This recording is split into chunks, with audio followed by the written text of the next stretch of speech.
Hey everybody, Mike Miller, Herald Times, Andy Graham, Indiana football columnist. Cardinal fan. My team went down for the third straight time to the Reds today.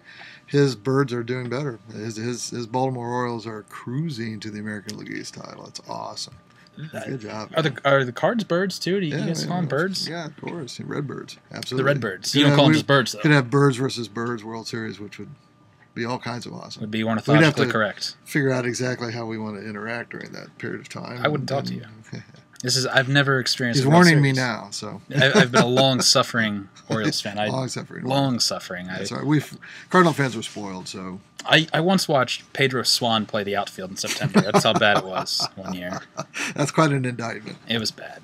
Anyway, so we're here to talk about Indiana football, which we haven't done in a few weeks because there's been a ridiculously early bye in the Indiana football season after that early win over Indiana State that we didn't learn too much from, really. No. I mean, kind of just been running on fumes here, getting into the second game with Bowling Green, which should be a little more telling here for the Hoosiers. That was the one game last year. Bowling Green came down here, and it appeared to be it really was Indiana's best defensive performance of the year. It's a team that won the MAC, went to a bowl, and that was a Bowling Green team that came down here last year with a lot of confidence. They were 2-0, and they were another preseason. I think they were picked second to win the MAC last year, so that was a good team, and they came in here with a lot of confidence, and Indiana basically rolled them. Yeah, and for a time, that was a game. Bowling Green got off to a good start. They blocked a punt, got a touchdown. They were up early. But Indiana turned it on late, and they got the defense working, and they were able to do that last year. Now this year, we have unknowns on both sides, it seems, because I'm still not sure we know a ton about Indiana, and I'm not sure we know a whole lot about Bowling Green either. I mean, Bowling Green's played two games, of course. They've played Western Kentucky and got rolled down there. Played VMI, which really didn't tell us much at all, other than the fact that they got their new quarterback on tape. But Andy, what are some of the things Indiana's, looking to do in this game at Bowling Green? Well, I think obviously Indiana, is going to look to get the passing game going a little bit more, probably at least in part because Bowling Green is going to want to take away the running game as much as it can. I mean, given what Indiana showed against Indiana State, setting a Memorial Stadium record for rushing, I think that obviously that has to be kind of a focal point of the Bowling Green defense. The Bowling Green defense, by the way, which was a top, 10 ranked defense statistically. Top 10 in the nation last year.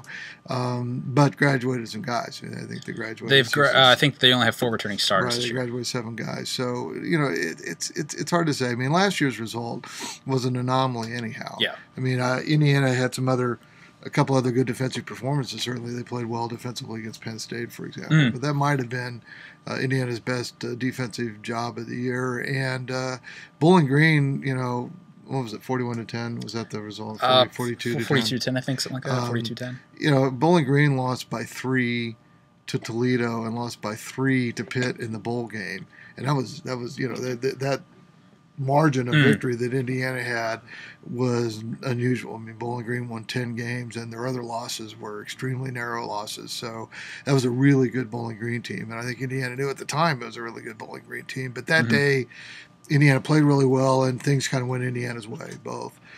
So going into this year, I think it was going to be a more interesting matchup, given that they had a quarterback last year who threw for over 3,500 yards, but he isn't going to play now, unfortunately. He's out for the year. And they've got a kid named Napke, who's Fort Wayne kid, played up at Lourdes, who's going to be the quarterback now. And Indiana looked at him. He camped at Indiana, and Indiana's well aware of him being a good prospect. And he ended up signing with Bowling Green and is now the starting quarterback due to injury, but that doesn't mean he can't play. It's interesting you mentioned that point about him being a guy Indiana looked at. I mean, really, Indiana and Bowling Green, they've really gone after the same quality of player, at least in recent memory, at least the last few years. Kevin Wilson even said the other day, their second running back, Fred Coppett, he was a guy who Indiana offered, and he had that Indiana offer and still chose to go to Bowling Green. He chose Bowling Green over IU. So, I mean, as far as Bowling Green's an upper-level MAC team. Oh, certainly. They recruit up against Big Ten teams a lot. In fact, when I talked to Larry McDaniel, who's now Indiana's defensive line coach, the former IU player who was Bowling Green's defensive line coach last fall when he's going to be coaching on the other sideline this year. But, that's one thing he talked about was that he knew Indiana's personnel because Bowling Green had tried to recruit them, and the inverse is true. Indiana knows Bowling Green's personnel because Indiana looked at a lot of those guys too. A lot of in-state kids on that roster too. I mean, and the point Wilson was trying to make is this is not a game where you go in thinking Bowling Green has a chip on their shoulder. If anything, that this is a team with confidence, a program with confidence, and obviously they have a new coaching staff with Dino Babers in there, and he's sort of instituted his own version of the up-tempo offense he's brought over from Eastern Illinois. What sort of advantage, or is it any advantage, for Indiana going up against a team like that? Being that they sort of work within that offense every week in practice. I think it's a big advantage, actually. I mean, Eastern Illinois finished number 4 in FCS last year in terms of rankings, and they had a dynamic offense. That was a big reason why that happened. But it's the kind of offense Indiana's defenders have grown used to seeing over the last 2 or 3 years with Kevin Wilson. It's maybe even a little bit faster than that. It's a very, very up-tempo approach, but it isn't like it's going to be something IU's defenders have never seen. And they've seen it run fast, and they've seen it run well by Indiana's offense in practice. And I bet you there was a lot of 1v1 work in this where they had Indiana's top offense and Sudfeld and those guys given not just the scout team, but the actual guys given the defensive look. So I do think that's an advantage. I think Indiana's got a little bit better handle going into something like that than some other teams who don't see that fast a tempo very often. We've talked a little bit about the schedule in previous weeks, but obviously this is a very important game for Indiana. They can't afford to drop a game like this. I mean, this is a game when you're looking at the possibility of getting 6 games, getting that bowl eligibility. They can't afford to drop a game here against Bowling Green. So this is a really big game. Really, the whole non-conference schedule is because as we build up, Missouri next week, that's going to be a tough one on the road in Columbia.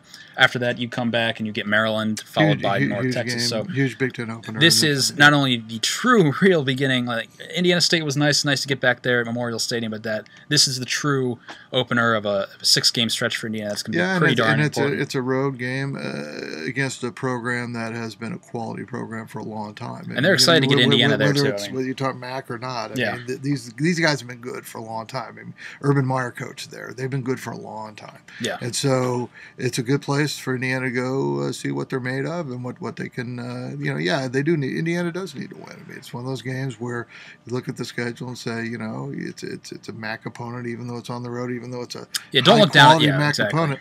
It's going to be a ball game, but it's one that you should try to count. You should put in the W column if you're Indiana. If you're a Big Ten team, that's what you should go do.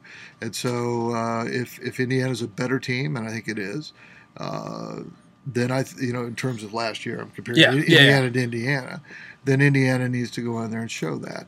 And you're right about the opener. I mean, to anybody who really wants to understand and analyze that game needs to understand it in the context that it was essentially a component of preseason preparation. I mean, and they've admitted as much. With a bye week following it, Indiana just looked at it as, frankly, a glorified scrimmage. That yes, they wanted to win, and yes, they appreciate the W and all of that.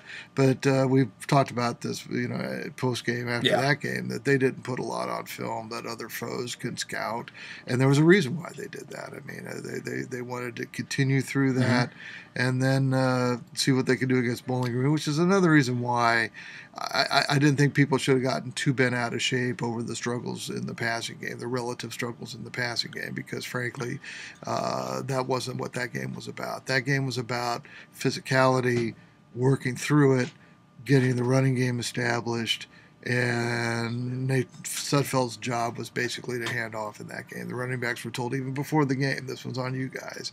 We're going to run the ball. And so I think people shouldn't get too overly encouraged by Indiana's rushing attack or too discouraged about the occasional struggles in the passing game. It was a glorified practice. They were working on some stuff. They didn't want to show very much, and now they move on to a game that's a nice challenge on the road. Yeah, I mean, the sample size is obviously small through 2 games, but Bowling Green certainly has been stopping, Western Kentucky, or even VMI put up some not points, but they put up some yards against them. So this could be an opportunity for Indiana to really come out and show some of the offensive old.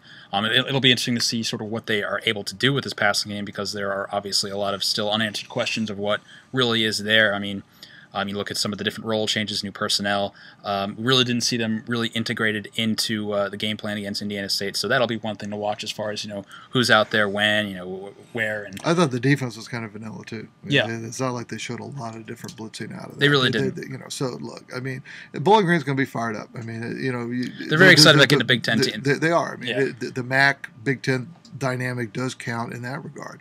And look, I mean, all you have to do is look at last week's results to see what the MAC is capable of doing against Big Ten teams. Ask Purdue. I mean, ask Purdue, and even ask Iowa, which escaped barely at home against Ball State, and Ball State really was in command and had a chance to win that game at the end. So this is not a gimme, but it's one Indiana needs to get. Absolutely. So with that, we will sign off. We will talk to you later. Thanks, guys. Thanks.